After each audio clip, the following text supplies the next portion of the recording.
My last video was called The Quest for Truth. And it was based on the idea that truth is something you have to get. And the question is, who do you get it from, or where do you get it from? And we got into the habit in the last century of getting it from trusted suppliers, like buying at a supermarket. You go to the certain television channel or radio channel and buy a certain newspaper that you trust. And people have got very cynical about it now, but actually there were good reasons to trust those sources because they had their researchers all around the world, their journalists, on tap to get the news and as it is happening. So there was good reason for that. But what's happened in this century is with the internet, there are now so many different voices that firstly, very few people can still afford to have all their representatives around the world because there's so much competition. But the other thing is they're getting the information from each other, from the internet, and a lot of people have got agendas. So the whole thing becomes suspicious and no one is quite so sure that they can trust what they're being told. But what I pointed out is that actually authority is not the only test of truth. We've come to rely on it. But there were 4 traditional ways over the millions of years that people have been testing truth. And firstly is feeling. If someone puts something to you and it doesn't feel right, you're suspicious. You should be suspicious of it.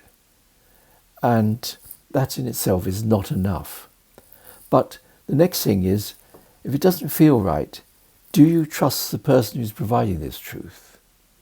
And again, it's very easy to be fooled, but that is the second test. The third test takes a bit more time. It is to see whether it makes sense what's being told. If it's a truth, it should make sense of things that are happening or things you hear about. If it doesn't make sense of them, then it's suspicious.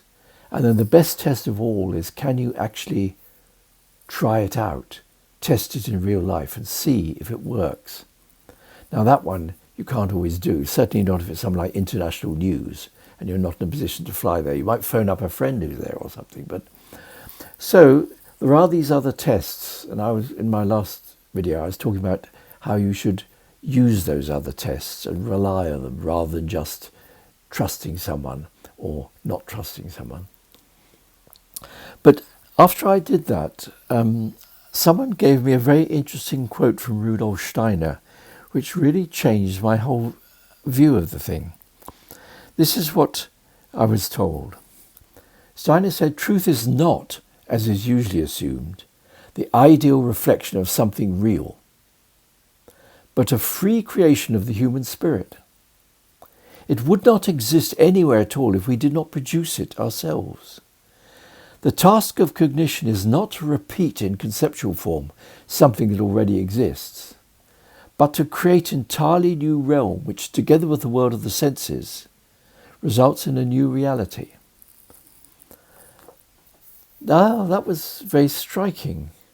The idea of truth is something you make, not something you go to find. Well, is that just a cranky idea? It had one very important merit which struck me.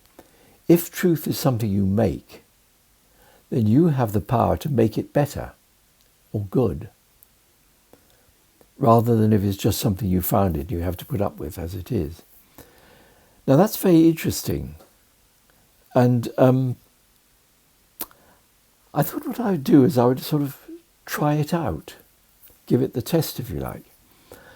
What I would do is I would take a truth that I believed in to a certain extent, and but one which hurt me, and see if I could replace it with a better truth as a sort of meditation exercise.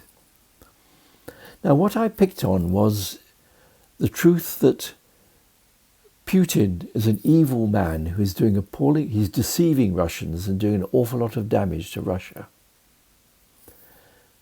Now, that feels true because it seems to fit the world as I see it. There's a lot of evidence for that in whole range of different papers and things like that provide evidence which seem to fit that, and pictures and everything. And it does make sense of the things you hear. It all fits together with that idea. Of course, the one thing I can't do is test it in practice. I can't go to Russia and interview him and make up my own mind whether he's evil or not.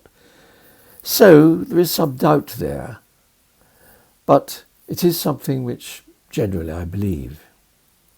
But it's something which tends to keep me awake at night sometimes, or when I read the papers or listen to the news, I fret about it. It upsets me. So, in a sort of meditative frame of mind, I held that idea and I thought, is there a greater truth? And what came to me was that Russia is a very great nation. As such, if it could realize its greatness, people wouldn't be able to deceive it. And people wouldn't be able to go on spoiling it for long. It's too powerful a nation for that to go on forever. Now, how do I compare that with the truth which I think is out there and I've been told? Well, does it fit facts at all? Well, yes, because so much has come out of Russia in the way of art, ideas, literature, music, ballet, and above all, Siberian forest cats, which are just the finest cats in the world. So I find it easy to believe that Russia is a very great nation. In fact, quite hard not to believe that. And as a great nation, with all those thinkers and artists and people there, and all that intelligence there and education there, you can't really go on deceiving forever. And if you can't deceive forever, you can't go on doing damage forever. So that idea was much more nourishing. As in the talk I gave earlier, a long time back, which was called I'm Going to Blow Your Mind, I point out this idea of truth is just a binary thing. Either something is true or is false. It's a terrible degradation of the whole concept of truth. Because in the past, the good, the beautiful and the true were sort of connected, in the sense that something can't be beautiful if it isn't also good and true. Something can't be good if it isn't also beautiful and true. There was a sort of a flow and a connection between those three parameters. And so a truth which is hurtful has got less value than a truth which is nourishing and fertile. And in that sense, as a meditation, I'd found a truth that worked better for me. Now, I'm not saying this is the solution I'm giving you, now you must all believe that. It doesn't work, it isn't that.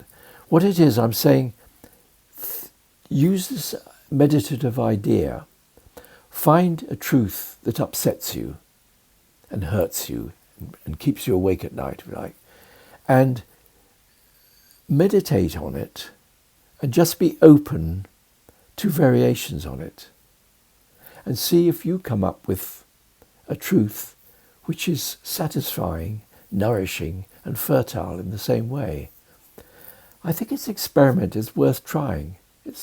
So far it's worked for me, and I intend to do it to some other truths.